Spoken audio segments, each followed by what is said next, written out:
If your beautiful hollyhocks suddenly have yellow spots on the leaves and rusty orange bumps underneath, don't panic. Hollyhock rust is one of the most common problems gardeners face, but there are several ways to manage it to keep your plants blooming beautifully. Today I'll show you exactly how to identify hollyhock rust, what causes it, and the natural methods that I use to control it in my garden. Hi guys, welcome back to my garden. I am in my cottage garden over here, and I have some hollyhocks right here that have rust, unfortunately. And hollyhocks are a cottage garden favorite. They're a very beautiful back part of the garden type of plant because they're so tall. And traditionally they were used to cover outhouses and other buildings that needed to be covered. But they also look very, very beautiful in a cottage garden. They fit beautifully. But sometimes they do get rust. Rust is a common issue that hollyhocks have, and it doesn't mean that the plant is doomed. There are ways to treat it and prevent it. So in this video, I'm going to go over how to identify hollyhock rust, what causes hollyhock rust, how to treat it organically and naturally, and then some prevention methods for preventing hollyhock rust in the future. So hollyhock rust is a common disease for hollyhocks and other plants in the mallow family. It's a fungal disease, and it's often caused by humid and wet conditions, or it can be caused by the water. If you overhead water or water splashing from the soil up onto the leaves, the bacteria from the soil can get onto the leaves and cause this type of fungal disease. So commonly what you'll see with hollyhock rust are yellow spots on the top and then these orangish color bumps underneath, and you may see the leaves drop off prematurely. These are all signs of hollyhock rust. You may also see the plants not flower as well, and you may notice that the leaves are turning brown. So if you see signs like this, that means you need to intervene early. Now, I didn't quite do that yet with my hollyhocks. I've just been kind of letting the rust run its course, but I do have some prevention strategies for next year. So it might be a little bit too late to save my plants. They're still flowering though and doing well.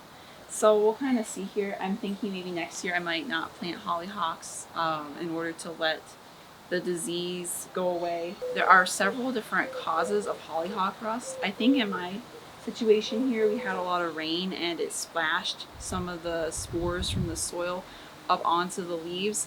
But there are different causes for hollyhock rust, and one cause can be planting the plants too close together. I think that's another issue that I have over here, is that the plants were planted too close together, and so the dense foliage makes it hard for the plants to breathe and get good airflow, and that can cause fungal issues.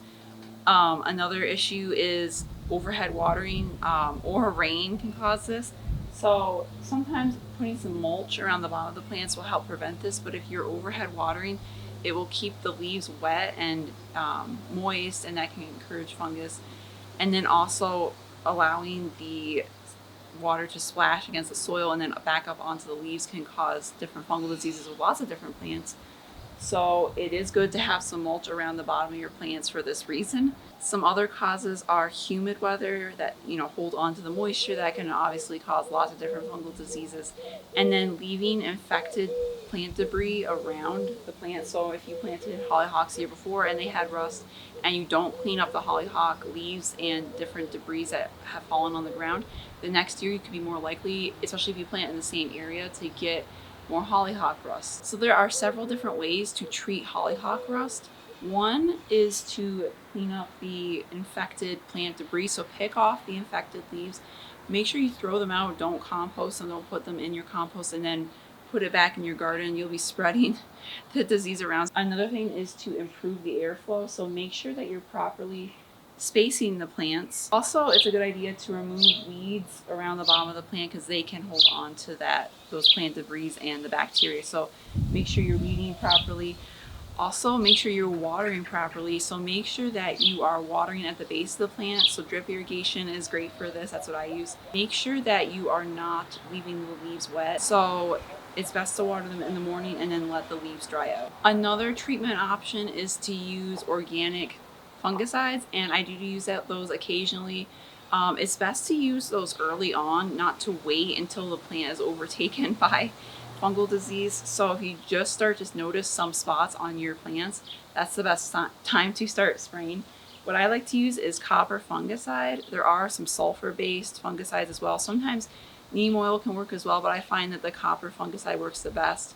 I will spray that like in the evening or the morning. I try to do it when other, especially if you're spraying neem oil, you want to do that when the bees are not out. So you may be wondering now, is the rust going to kill my hollyhocks? And the answer is no, it's not going to kill them outright. It's going to reduce the plant vigor, especially if you leave it untreated, and it's going to reduce flowering. However, don't worry, most gardeners can still grow hollyhocks despite the rust outbreaks. Now, there are ways to prevent rust, and this is probably key, is you want to prevent it before it even overtakes your hollyhocks. And one prevention strategy, as I mentioned before, is to clean up the debris. Make sure you remove all the debris, like you go around the bottom of the plant, pick up all the leaves that might have fallen on the ground, any weeds, anything like around the plant where it was infected. You want to completely throw that stuff out. You want to make sure in the future that you space the plants properly, and you also want to make sure that you're rotating your plants. So you don't want to plant hollyhocks in the same spot the next year. In the spot where you had hollyhocks with rust, you really want to rotate. And even if the plants were healthy, it's in general a good idea to rotate your plants around. And another thing to check out are disease resistant varieties. So there are some types of hollyhocks that are more resistant to rust than others, but don't worry, hollyhock rust is almost like a rite of passage for gardeners. Different fungal diseases, everybody encounters setbacks, but the goal is not perfection when it comes to gardening. It's about just showing up consistently, trying new things, and learning how to prevent those diseases in the future. That's what makes people good gardeners, not being perfect the first time around. So if you've dealt with hollyhock rust before, let me know in the comments what worked best in your garden. And if you enjoy practical gardening tips for small space and cottage style gardens, vegetable gardens, be sure to subscribe to my channel. I share weekly videos on gardening, homesteading, and simple living. And I also have some more resources for you guys linked down below in the description box. So be sure to check that out. I have some coupons and stuff. I have a newsletter, so it's free to subscribe to that. And if you enjoyed this video, please give me a thumbs up, and I'll see you guys in the next one.